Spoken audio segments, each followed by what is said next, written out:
¿Me escuchas, Maribel? Sí, buenas noches, profe. ¿Cómo está? ¿Cómo le va? Muy bien, gracias a Dios. ¿Y usted? Bien, bien. Vamos a esperar que lleguen los compañeros. Y de todos modos, yo puse la grabación y vamos a meternos en lo que es religión mesoamericana. Vamos a comenzar porque son 40 minutos el tiempo. Entonces, para ir aprovechando, porque de todos modos va a quedar grabado. Cualquier duda que tenga, pues usted me dice. Entonces, vamos a estar trabajando religión mesoamericana y los sabios y escritores en el mundo prehispánico. Lo que usted está viendo en la parte superior central es el códice Nutal y del lado izquierdo todo lo que tiene que ver con costumbres y tradiciones de un pueblo que se llama San Juan Copala. De hecho, hoy en día, poco antes de la temporada de lluvia, la etnia se llama Triquis y como mencioné de San Juan Copala en el estado de Oaxaca, suele ir en procesión hacia una cueva. Ahí realizan ofrendas de flores, ofrendas de licor, principalmente de aguardiente. Tocan violines, en especial una música que se le conoce como el son de la Casa del Rayo. Y pues posteriormente pues se dedican a rezar. Un gallo al que le cortan ligeramente el cuello se libera dentro de la cueva. Y es entonces cuando todas las miradas se van a concentrar sobre los pasos del ave, pues la dirección que tomará servirá para augurar las lluvias y las cosechas venideras. 500 años antes, los mexicas no dejaban de observar con fines adivinatorios el rumbo que tomaban las codornices que sacrificaban en sus ritos. Y si nos remontamos en el tiempo, los habitantes de Teotihuacán también realizaban ritos en una cueva en forma de flor de 4 pétalos, que es lo que usted ve del lado derecho, y cuyo acceso era un túnel de unos 100 metros de largo. En el año 150 después de la era presente, aproximadamente se construyó un pequeño santuario dentro de la cueva. Buenas tardes, Juan. Buenas tardes, Jason. Cualquier duda me dicen. Y más adelante, este edificio fue progresivamente cubierto por uno de los monumentos más impresionantes del continente americano, la que se conoce como la Pirámide del Sol. Aquí ustedes lo están viendo. Esta es la Pirámide del Sol. Esta es la Pirámide de la Luna. Esto que estoy señalando, que empieza aquí y se extiende hasta por acá, es la calzada de los muertos. Esto aquí que estoy señalando es la ciudadela. Y más acá tenemos el templo de Quetzalcóatl. En la imagen derecha, nuevamente aquí sería la pirámide de la luna, la pirámide del sol, y por aquí tenemos el templo de Quetzalpapalot. ¿Se entendió? Si logran apreciar donde ustedes están las, las pirámides y cómo está su distribución, chicos, ¿se logró observar o no? La pirámide del Sol tiene una altura original de unos 75 metros, así como los triquis usan las cuevas para conocer el futuro de sus sembradíos. Los discos de pizarra que parecen espejos encontrados en estas cuevas de la ciudad de Teotihuacán podrían haber sido usados con fines adivinatorios. Ahora bien, la asombrosa continuidad de ciertos ritos o símbolos religiosos a lo largo de la historia mesoamericana no debe opacar la extraordinaria diversidad ni la compleja evolución de la religión de los antiguos mexicas. Las diferencias religiosas se reflejan particularmente en los varios estilos artísticos, ¿no? Y un claro ejemplo lo vamos a ver acá arriba. Imagen superior derecha es la cabeza olmeca. Del lado derecho tenemos la representación del paraíso acuático del Tlalocan.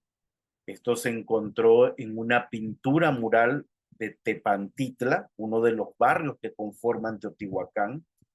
Los dioses que acompañan a un rey maya en una canoa plasmados en un hueso grabado de Tikal, o pueden ver la imagen inferior izquierda que corresponde a la estatua de barro de Mitlantecutli.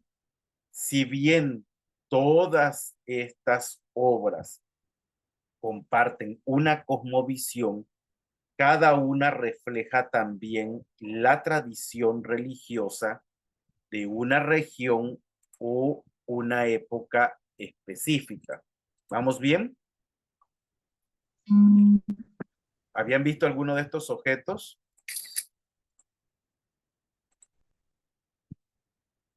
Junto con el tiempo, el doctor Alfredo López Austin va a llamar núcleo duro de la religión mesoamericana y se van a producir muchos cambios y evolución.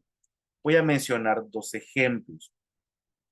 En la zona maya, y lo vemos del lado izquierdo, el culto a las estelas, el culto dinástico desarrollados en la época clásica desaparecieron entre el final del siglo IX y el principio del siglo X. Estamos viendo en el centro una vasija con un rostro. Este es el dios gordo que es venerado en Teotihuacán. Y en la costa del Golfo nos dejó huellas en la época posclásica, mientras que otras deidades como Tezcatlipoca y Huitzilopochtli aparecieron entonces sin que se conozca sus predecesores en los periodos anteriores. Del lado izquierdo tenemos el códice Fenerbahce Mayer, y todo esto refleja la amplitud y la complejidad del tema de la religión de Mesoamérica. Es importante que aclare que, como lo vemos en el mapa, que este espacio geográfico abarca la mayor parte de lo que los especialistas llaman Mesoamérica. Como mencioné en su debido momento, esto viene desde los ríos Sinaloa, Lerma y en lo que es el actual Estados Unidos de México, hasta el Pánuco en Costa Rica. Y también incluiría una buena parte del norte de la República Mexicana. En cuanto a la religión de sus habitantes antes la llegada de los españoles, además de las variantes regionales y temporales mencionadas, hay que añadir la omnipresencia de lo que nosotros calificamos como religioso en la vida de aquellos que habitaron Mesoamérica. Y en efecto, cualquier actividad, desde las más relevantes, podemos poner la entronización de un rey, hasta las que parecían más triviales como ir a cacería, todas tienen una dimensión religiosa fundamentada en mitos y requería ritos adecuados. Para acercarse a la religión de Mesoamérica, los especialistas recurren a una serie de fuentes que conviene examinar. De hecho, cada documento proporciona un tipo de información que necesita previamente un estudio crítico. Asimismo, cada vez más se acude a fuentes de naturaleza diversa, por ejemplo, arqueológicas, pictográficas, escritas, etnográficas, cuya cuidadosa combinación arroja nuevas luces sobre numerosos aspectos de la religión en Mesoamérica. ¿Vamos bien hasta aquí, chicos? ¿Vamos bien? ¿Más me dicen sí o no? Sí, profe. Entonces vamos a las fuentes para el estudio de la religión de Mesoamérica. Como mencioné, múltiples son las fuentes que nos hablan de la religión de los mesoamericanos en la época prehispánica. En esta larga lista de documentos se cuenta con los materiales exhumados por los arqueólogos, edificios diversos, restos óseos humanos y de animales, pinturas murales, cerámicas, estatuas, bajorrelieves, estelas, ofrendas rituales, entre otras. Y todas ellas nos proporcionarán datos únicos para conocer las sociedades de los periodos anteriores al posclásico. Les recuerdo, posclásico 1100 al 1521. Cada uno de ellos releva o revela un aspecto de las creencias religiosas de los pueblos que los crearon. Evidentemente, cuando se habla de arqueología, surgen imágenes de majestuosas pirámides, de templos sumergidos en la selva, de tumbas escondidas llenas de ricas ofrendas, aunque no es fácil adjudicar una función precisa en cada edificio. Resulta indudable que muchos tuvieron un carácter religioso. Y una de las estructuras más importantes que yo las que comencé a explicar en el semestre anterior es esta que ustedes ven aquí. ¿Cuál es? ¿Cómo se llama esta estructura? Chicos, ¿cuál es esta estructura? El juego de pelota. Juego de pelota. Entonces, cuando el doctor Paul Kirchhoff propuso una serie de elementos para definir la civilización mesoamericana, incluyó naturalmente estos espacios rituales en su libro. Desde lo que es el suroeste de Estados Unidos hasta Centroamérica, las canchas de juego de pelota fueron escenarios de rituales en donde varios jugadores manejaban pesadas pelotas de hule. Echen un cálculo, ¿cuántos juegos de pelota ustedes creen que hay desde Estados Unidos hasta Centroamérica? ¿Cuántos juegos creen? Como 500 yo digo.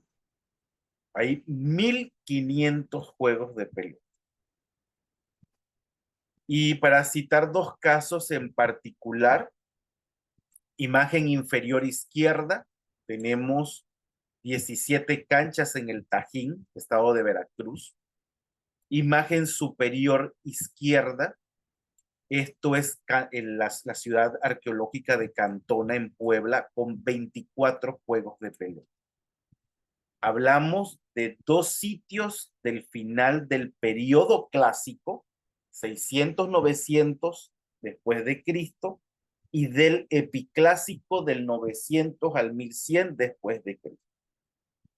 Además, algunas de estas canchas están decoradas con paneles esculpidos, como es el caso del Tajín, y del lado derecho vamos a tener los juegos de pelota de Chichén Itzá, que es un juego de pelota gigantesco, con unos muros muy, muy altos. Pero también hay unos muy particulares que tienen marcadores en forma de disco. Es el caso de la ciudad arqueológica de Copán, en Honduras, Chicultic, entonces en México. Déjenme buscar por aquí una flecha. Y regresamos acá.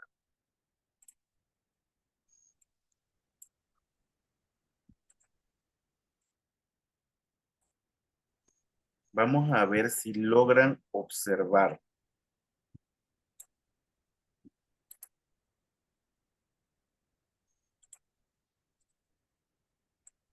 ¿Qué es esto que está aquí? ¿Se logra? Una torre. O el aro. El aro, exactamente. A ver, ¿lo logran ver o no? Aquí lo voy a ampliar más. Miren, ¿ve? Miren el tamaño de las personas en este monstruoso juego de pelota que se encuentra en Chichén Itzá. ¿Logran ver Profe, bueno. el marcador en forma de disco? Chicos, ¿se logra ver o no el marcador? Sí, profe. Sí, profe. Entonces, se van a estar representando jugadores de pelota en muchos de estos barros de relieve y ciertos rituales como el sacrificio por cardioctomía de un jugador. ¿Alguna duda por el momento o algo que no tengan claro? Profe, Profe, en todas las zonas arqueológicas, A ver, primero uno y luego el otro. Vamos con Mark y luego vamos con Sima. Vas, ese es el red. dele Mark. Dale, dale, Juan. Dele. profe, que si en todas las zonas eran las mismas reglas y el mismo juego o variaban. Es el mismo juego en todo Mesoamérica. El propósito, finalmente, imagínate, pegarle con tu cadera para que la pelota pasara por aquí. Y obviamente que en estos juegos tienes el equipo que representa a la ciudad y el otro equipo corresponde a aquellos sujetos que fueron derrotados en la guerra. Al final lo que se escenifica es el sacrificio del equipo que perdió. ¿Estamos bien? Y eso es en todos los juegos de pelota en todo Mesoamérica. Mark, Profe, ¿la pelota de qué material estaba compuesta? Dudo que eso haya sido de piedra. hule. ¿Y el hule de dónde lo conseguían, profe? Aquí hay árboles que sacan como una sustancia lechosa, que eso se convierte como en pegamento y luego vas haciendo como tipo de bola. Es prácticamente, el hule es en ese sentido muy parecido. No puede ser un elemento tan pesado para que pueda llegar la pelota hasta el aro, si no, no podrían. Y yo he visto recreaciones de juego de pelota en vivo donde las personas son tan diestras que a 3 metros puede llegar la pelota, pegarle con la cadera y la pelota cruza el aro. Entonces, como voy mencionando, el juego de pelota es una institución característica de Mesoamérica. Hablamos de que tiene una historia aproximadamente de 3.500 años y debemos considerar el descubrimiento reciente de la cancha en el estado de Chiapas, en Paso de la Amada.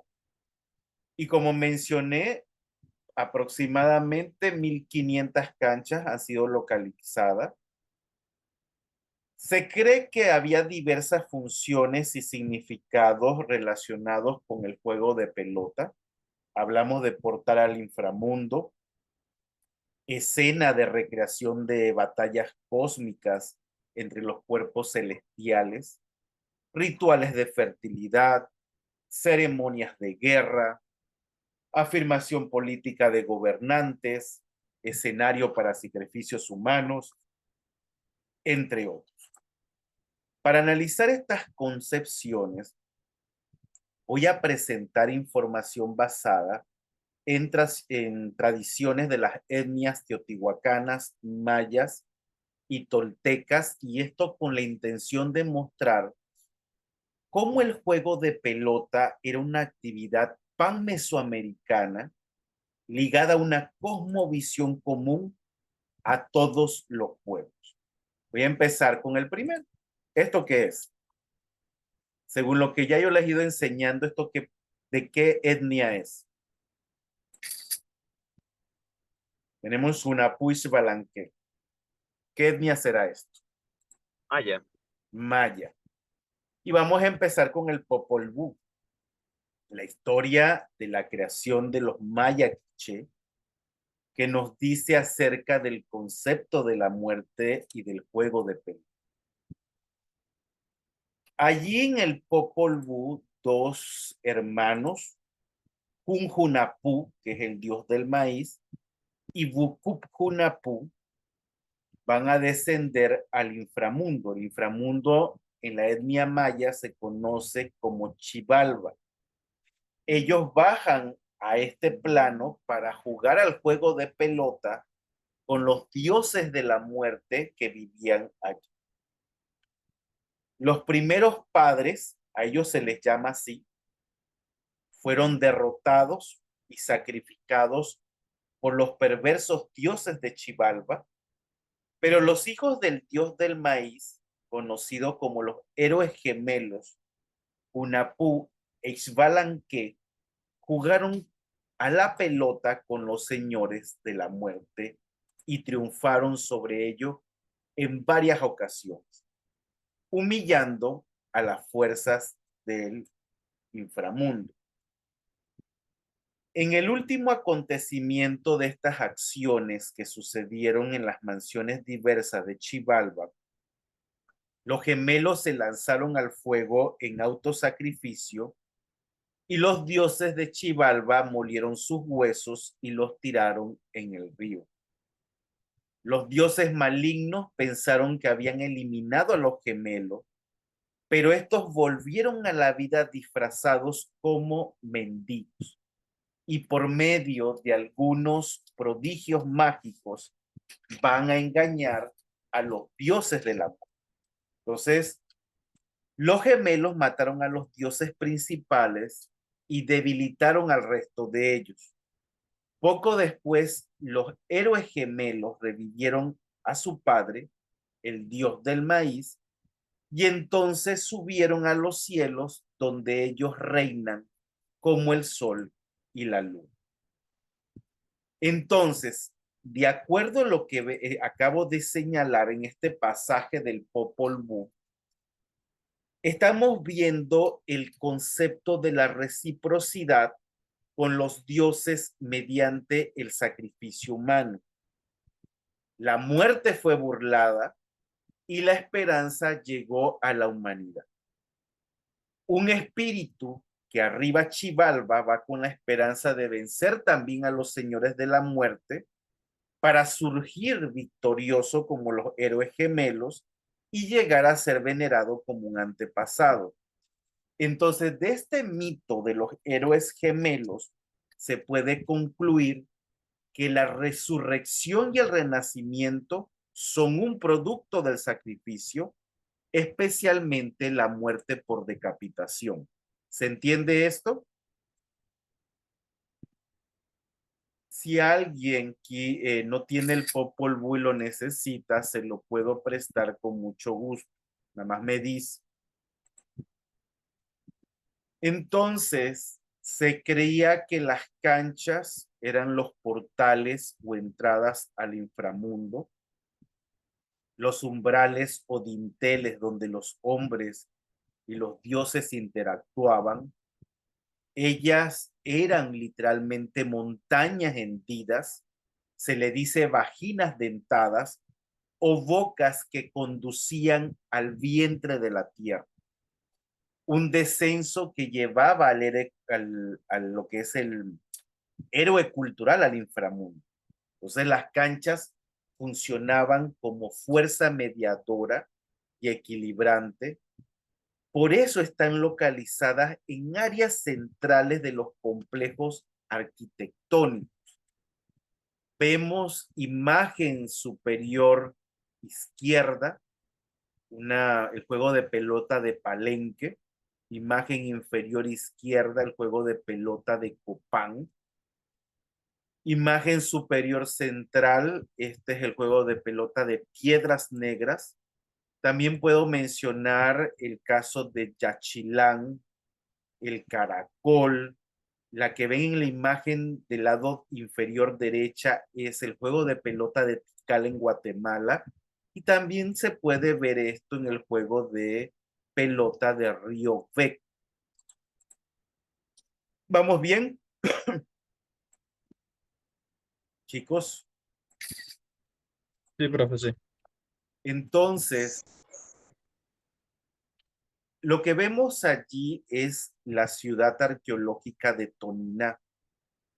Y en ese paisaje sagrado, el papel de la cancha de pelota es muy diferente. Me estoy situando en las dos imágenes izquierdas. Allí la cancha, de hecho, lo que ustedes pueden observar es una plaza hundida. Ahí tenemos dos, imagen superior izquierda y superior como inferior izquierda. Entonces, estas plazas hundidas conectan el inframundo con el mundo medio, lo que es la superficie, donde estará localizada la montaña primordial de la creación.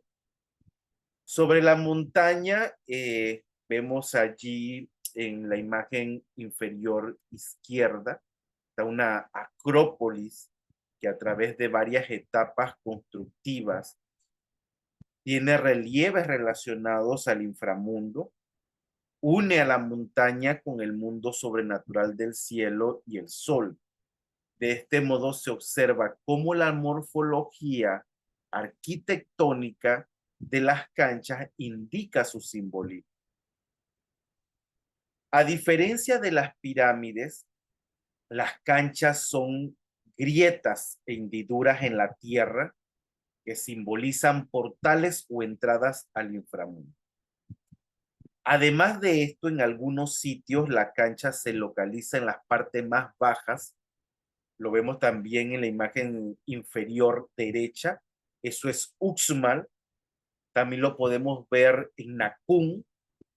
Por ejemplo, en Toniná la cancha está de hecho bajo el nivel de los otros edificios, lo que acentúa su papel como portal al inframundo. Entonces, por lo menos en épocas tempranas, el juego de pelota no era un deporte, sino más bien un ritual que representaba la lucha de las fuerzas opuestas y complementarias del universo. Vuelvo a repetir, imagen izquierda, superior izquierda, juego de pelota de Toniná, y tanto superior como inferior. De la derecha tenemos imagen superior derecha y tenemos un bajorrelieve que es de Nacún, Yachá, y abajo la imagen inferior derecha que es Usman. Entonces, el equilibrio de estas fuerzas creaban un orden. Aquí les enseño nuevamente un diagrama para que quede un poquito más claro. Y todo lo que tiene que ver con la estabilidad en el mundo. Este concepto se expresaba en la dualidad de la vida y la muerte, el sol y la luna, el día y la noche, la luz y la oscuridad, el mundo humano y el inframundo, la masculinidad y la feminidad, el bien y el mal. Entonces, basado en la anterior, las canchas representan el universo y el juego de pelota es una metáfora para los movimientos de los cuerpos celestes, particularmente el Sol, la Luna y Venus. El movimiento de la pelota se puede interpretar como la representación del Sol. Hablamos de la luz, el día, la vida, viajando dentro y fuera del inframundo, que fue simbolizado por el estrecho callejón de la cancha. En casos como en la ciudad de Xochicalco o Chichén Itzá, donde las canchas tenían un marcador en forma de un anillo de piedra, el paso de la pelota por ese anillo era simbólico. Representaba el momento en que la tierra se tragaba al sol, en este sentido representando la noche, la oscuridad, la muerte. Entonces, esto significaba el final del juego y el sacrificio subsiguiente de los perdedores a manera de ofrenda para que el sol renaciera al día siguiente y la vida continuara. Entonces, el renacimiento del sol en la mañana era el resultado de su triunfo sobre la luna y las estrellas y toda clase de fuerzas de la oscuridad. Y eso explica por qué en el sitio maya de Cerros, y lo vemos en la imagen superior izquierda, las canchas se relacionaban con la imagen de la cabeza cercenada del sol jaguar. Para que el sol pudiera derrotar a los poderes del inframundo, él necesitaba ser alimentado con sangre humana, lo cual, asociado a las lluvias, producía la germinación de las plantas. Así, el juego de pelota se relacionaba con el universo mediante el sacrificio, la decapitación y la mutilación. ¿Vamos bien hasta aquí? ¿Qué será lo que están representando en la imagen inferior izquierda? Ahí tenemos los anillos, obviamente, en las canchas de pelota, pero ¿qué será la imagen inferior izquierda? Profe, ¿esa no es la serpiente? Correcto. Esa es la representación para que vean cómo se va asociando todo a nivel simbólico con el renacimiento, pero también con la fertilidad. Además de las crónicas referidas anteriormente, podemos agregar, según la evidencia arqueológica y otros datos coloniales, que un número significativo de seres acuáticos vivían en las aguas pantanosas y estancadas en la superficie del inframundo. Este era el lugar donde las transiciones entre el mundo de la vida y el mundo de la muerte ocurrían. Los seres ubicados en ese umbral parecían moverse entre 2 y 3 dimensiones para demostrar su mutabilidad. La tortuga, por ejemplo, se conectaba con la transición entre la vida y la muerte, mientras que, por ejemplo, el pájaro, en contraste, simbolizaba el mundo celestial. Una de estas imágenes ya la expliqué. ¿Qué ven allí? Aquí que se logra observar, en esta flecha, imagen superior izquierda, hay una tortuga, aquí está la representación del ave, y tenemos representaciones de serpientes, entre otras. ¿Se logra ver o no?